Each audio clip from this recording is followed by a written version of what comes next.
Every great change in a person's life begins with one thing: a decision. It is not the passing wish that things might improve someday.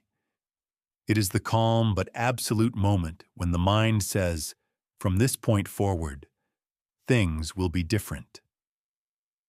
Bob Proctor often said that decision is where heaven and earth meet, because in that instant, the invisible becomes visible.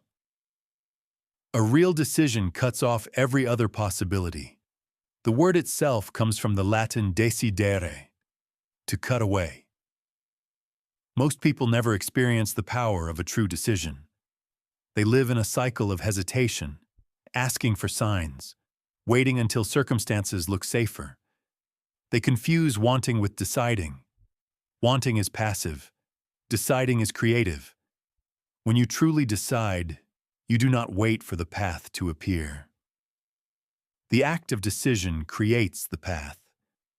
Think of a ship waiting in harbor. It will never discover new lands by debating which way to sail. Only when the anchor is raised does the current begin to assist it. Decision is the lifting of that anchor. Bob Proctor taught that indecision is one of the greatest mental diseases. It keeps the will split in two directions. You say you want freedom, yet you cling to familiarity. You dream of abundance, yet you defend your limitations. Indecision drains energy faster than work ever could. In contrast, a single clear decision releases energy.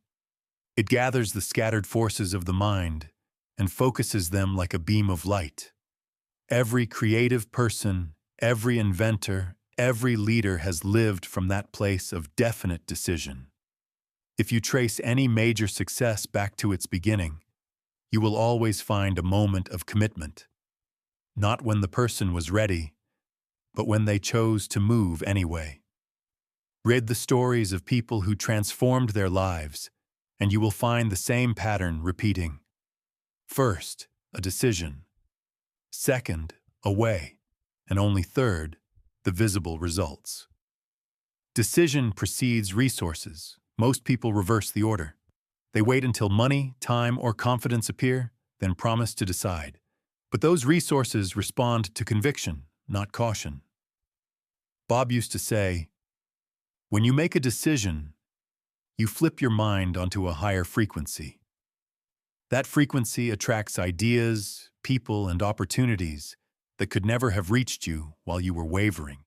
This is why two people can start from identical circumstances and end in completely different worlds. One keeps analyzing whether it's possible, the other decides, and possibility rearranges itself around that choice. Decision is not the same as wishing or hoping. Hope looks to the future for rescue. Decision claims power in the present moment. It says, it is settled. When you decide, you claim ownership of your life. You stop outsourcing responsibility to chance, luck, or timing. Consider a time you were paralyzed by options. Perhaps you stood at the edge of a new career, a relationship, or a creative dream. Notice how long you hovered between yes and no. Notice how heavy that limbo felt. Then remember the relief that followed once you finally made a choice, even if it was imperfect. That release of energy is the mind's natural state. It was never meant to live in endless maybe. Bob Proctor often reminded students that the spiritual side of our nature responds immediately to decision. When you decide, you send a signal to the universe, I am ready to move. And the universe, which always supports movement, begins to respond. It is the same principle that governs electricity. Nothing flows until the circuit is closed. Decision closes the circuit between thought and action. But what stops people from deciding? Almost always, it is fear. Fear of failure, fear of judgment, fear of losing comfort. They wait to feel brave before acting, not realizing that courage is born after decision, not before it. Once you decide, the emotion of fear loses its fuel. It feeds on indecision. When the mind is clear, fear starves. Decision also demands trust. You will rarely see the whole staircase when you take the first step, but each step reveals the next. Bob Proctor would say, "You don't need to know how. You only need to know that you will."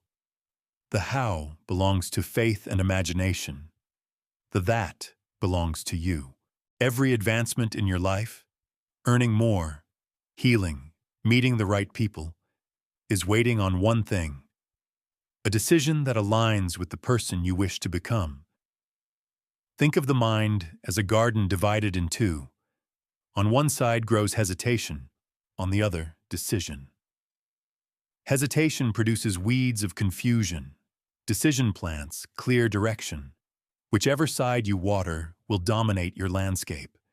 You decide daily, even when you think you don't. Every postponement is a decision to stay where you are. Every complaint is a decision to repeat the past.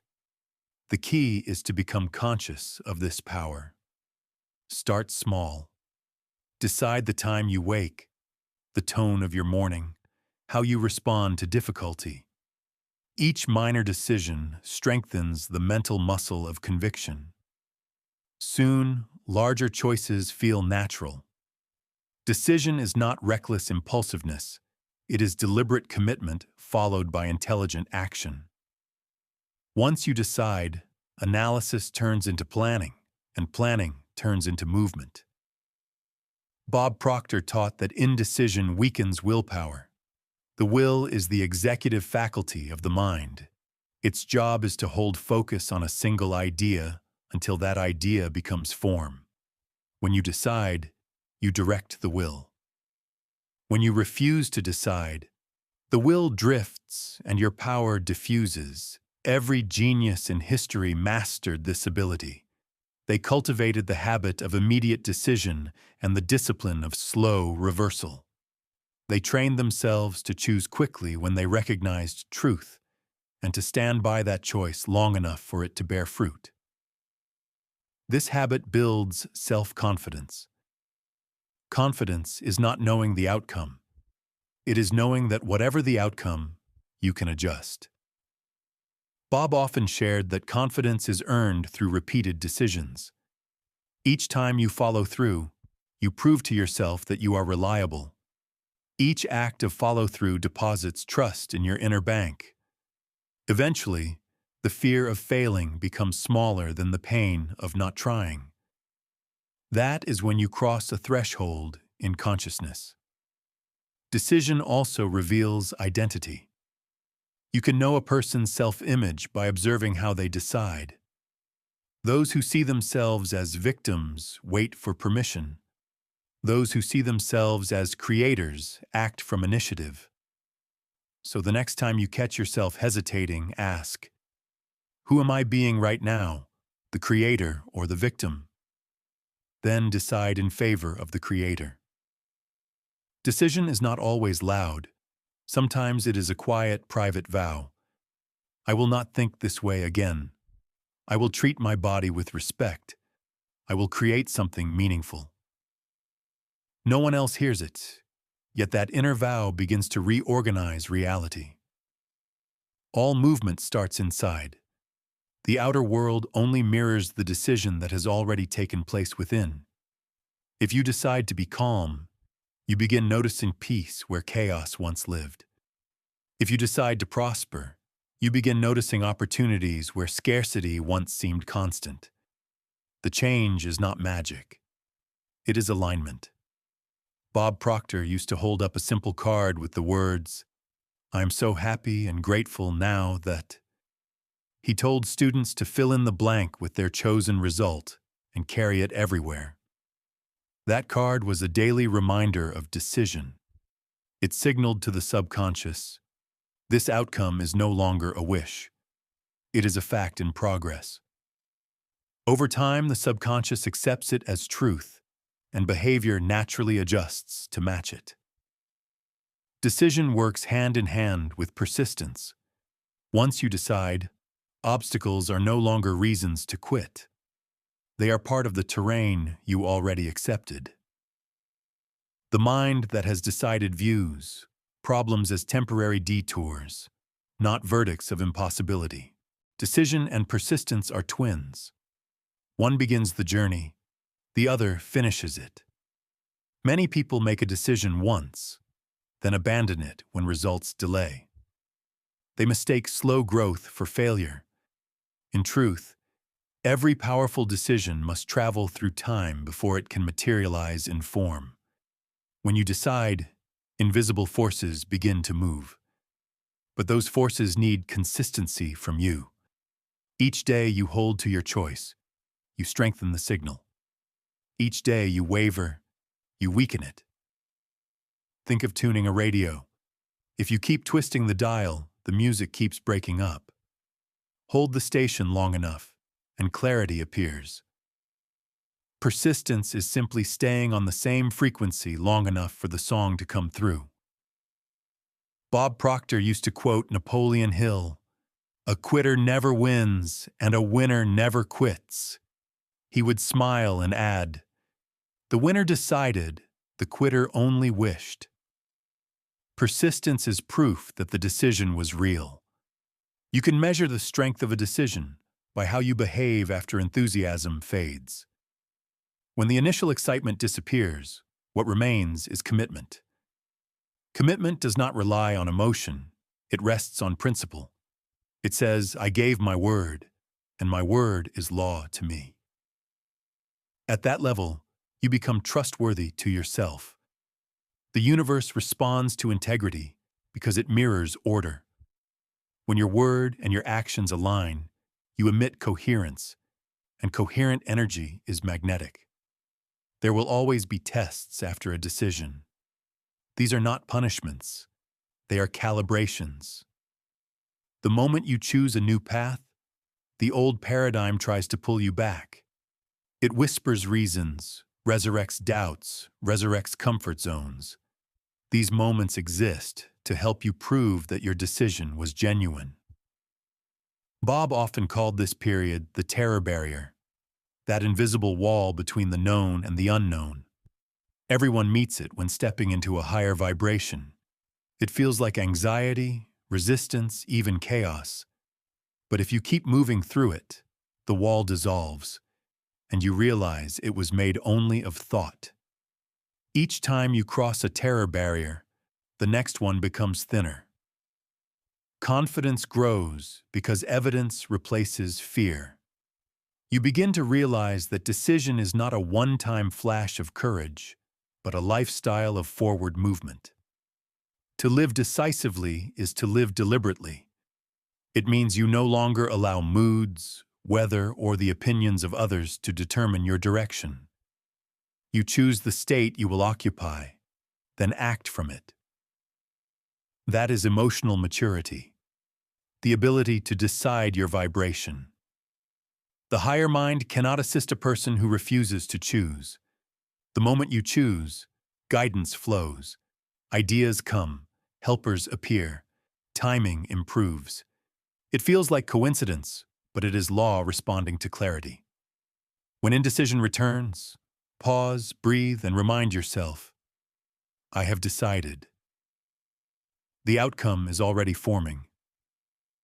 Redecide in silence and move again.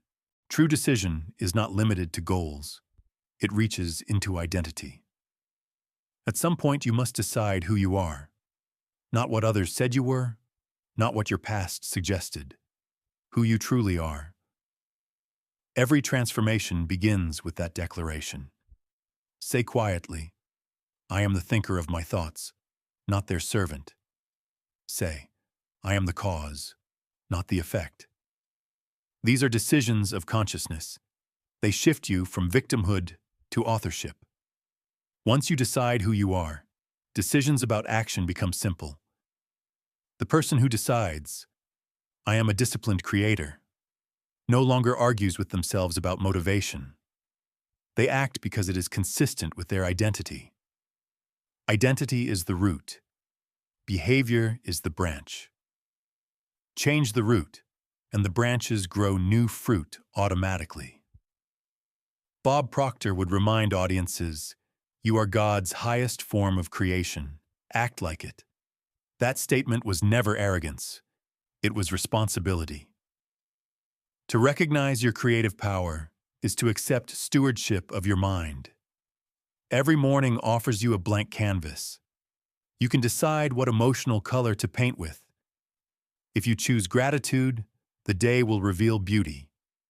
If you choose resentment, it will reveal obstacles. Both exist. Your decision decides which you perceive. Look back on your life and notice that every turning point came from a moment of clarity.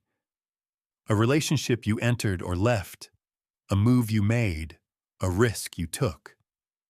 Each of those was a decision, and each decision shaped destiny. Now understand that destiny itself is not fixed. It is continuously rewritten by choice. The most powerful question you can ask each morning is simple. What will I decide to believe today? Decide that you are guided. Decide that your future is friendly. Decide that life conspires for you, not against you. Then act from that premise until the outer world catches up. Because it will. Decision always precedes evidence. Faith fills the gap in between. So as you listen to these words, take a quiet breath. Think of one area where you have hesitated. Perhaps you've been waiting for a sign, for certainty, for approval. Consider this your sign. Decide now. Not tomorrow. Not when you feel ready. Now. Say in your mind, "It is done." Feel the relief that follows a true decision. That peace you feel is alignment with the creative force itself. From this moment forward, let that peace guide you. Let every thought, every word, every action confirm the decision you just made. And remember Bob Proctor's timeless reminder. It's not about the conditions. It's about the decision. Conditions will always change. But you, the one who decides, are eternal. The power is within you, waiting for command. Decide, and the way will appear.